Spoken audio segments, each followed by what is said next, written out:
Hello and welcome to Pastor Well. I'm Hershael York, Dean of the School of Theology at the Southern Baptist Theological Seminary in Louisville, Kentucky. I'm also the Pastor Emeritus of the Buckron Baptist Church in Frankfort. Pastor Well is dedicated to helping servants of the Lord Jesus be faithful in ministry. And one of the things that will test you in ministry and in which you need great faithfulness is when you have to fire someone. Nothing is more difficult, and nothing, I think, makes a pastor more vulnerable to criticism than when you have to let staff go. I'll explain a dynamic. First of all, I think as a pastor, I always tried to make sure people understood I'm not a heavy. I am, I'm not throwing my weight around. I tried to show a meekness and a humility in pastoring, not a fear, not a timidity, but humility. And I just learned that if you're humble and meek, and that is a word we should not be afraid of, Jesus was meek, that people will follow you more readily. If you're too uh, braggadocious, too sort of large and in charge, that gets old fast. I don't think it's the way Jesus led. You need to lead from influence, not from authority. And this is why I think there's a balance. I was always the lead pastor, the senior pastor, and yet even though I had absolute authority to hire and fire, I didn't want to use that frequently. I always worked in concert with other people. And so it's sort of what I call keeping yourself in the position of an underdog. If someone in the church attacks you, you don't buck up and say, "Who are you to accuse me or attack me?" You respond with humility. I heard Adrian Rogers once when he was attacked say, "Well, the truth is worse. What you're saying is not true, but the truth is worse."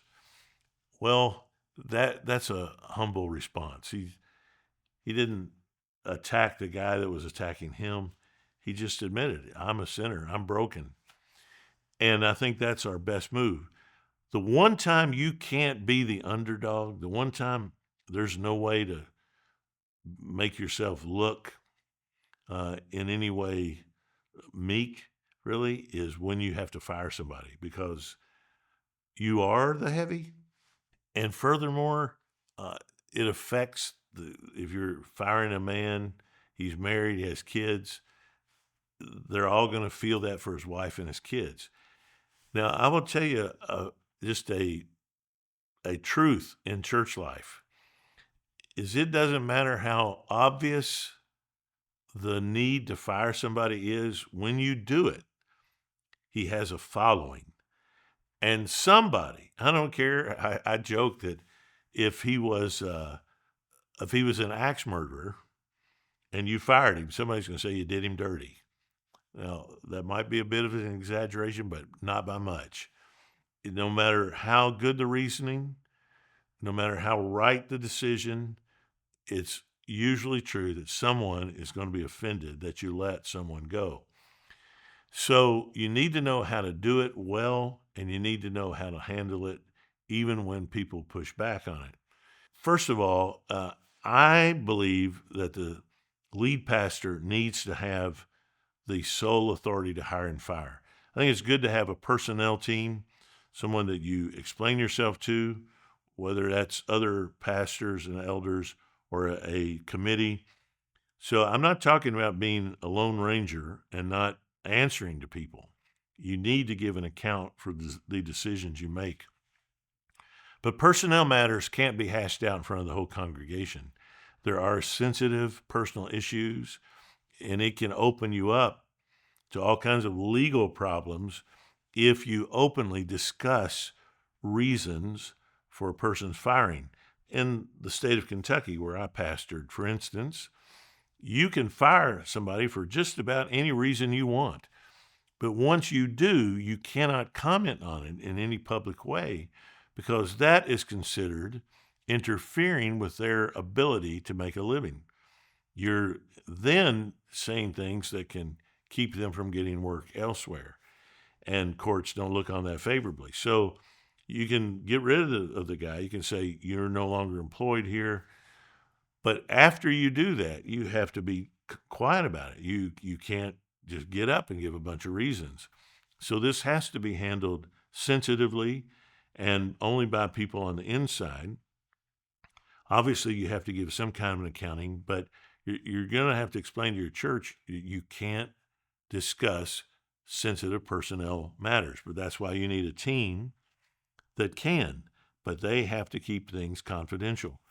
So once you decide it needs to be done, you need to do it and do it as quickly and as graciously as you can. But reasons that I would fire someone, obviously, if we learn of anything immoral in their life.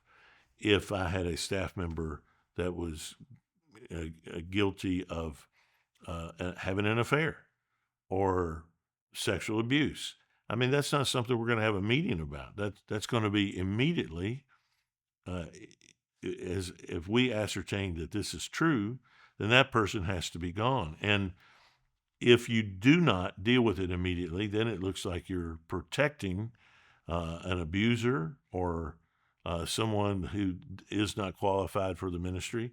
So you have to deal with it quickly, and that's why the pastor needs that authority. But sometimes you just have what I call a bad apple. And it's not as simple as someone having an affair or being guilty of sexual abuse. Sometimes there are people that they are just against everything you do. They bring down other staff members. They won't take responsibility for their ministry. And man, uh, I have in my past, I can look back and see that I tolerated that for a long time. There was something in me, I think, that was arrogant that I thought, oh, I'll be able to change this person. What I learned was this person didn't want to change, and no matter how long I put up with them, there was no change. And when I finally made the decision to let them go, it was like, well, a weight had come off of staff meeting. It was lighter. People were happier. It was unbelievable.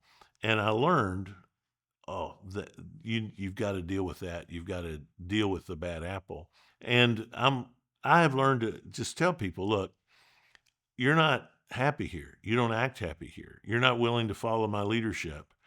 And so I'm going to let you go. And we're going to try and make this we're trying to be as gracious as we can, but you can't work here. And once you make that decision, again, you try and be as gracious as you can, depending on how long the person's been employed. You can give severance depending on what the church can afford. But this is where a conversation with other churches or your state association where you can learn sort of what are best practices, what sort of standard severance, that kind of thing. Get some information, learn how to do this well. And you want to err on the side of being gracious in any kind of severance, but you're not being gracious if you're just letting a bad situation keep going. Once you know this has to happen, make the decision and do it swiftly and let them go. You know what you'll find is that often once that decision is made, that person gets freed up to do the very thing they really wanted to do. If they weren't happy, you weren't happy, the situation was bad, now they're in a position where they have to try something else. And a lot of times they will change their behavior. They realize, I can't do that. That's not acceptable behavior. And when they go to a new place of service, they do change things. So it's actually for their good. But you don't do anybody a favor by just allowing incompetence or a lack of capability to just keep going. You know, there have been times I saw someone wasn't doing the job well, and I gave them time to up their game. Hey, can I help you get exposure? Can I help you get information? We'll send you somewhere. But what education do you need? We'll help you get it. But at the end of the day, you're going to have to improve the situation. And, people will either respond to that positively. They're like, oh, I would appreciate some help. I'm in over my head. Thank you for giving me another opportunity. Or they'll go into defensive mode. What are you talking about? I, I don't need that. And well, that's when it's a problem. And if you're the leader, you have to make these calls for the good of the whole church, the whole staff. And it's a tough decision to make.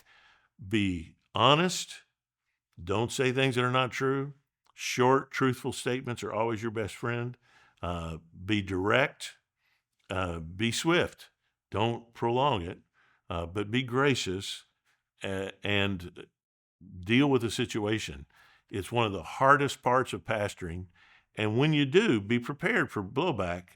But when you weather it, as I always say, whenever you weather those tough situations in a church, you're more the pastor after you go through it than you were before.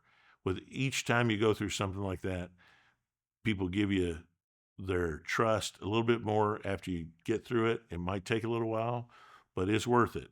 And you deal with it graciously, deal with it quickly, and deal with it with humility, and the Lord will help you pastor well.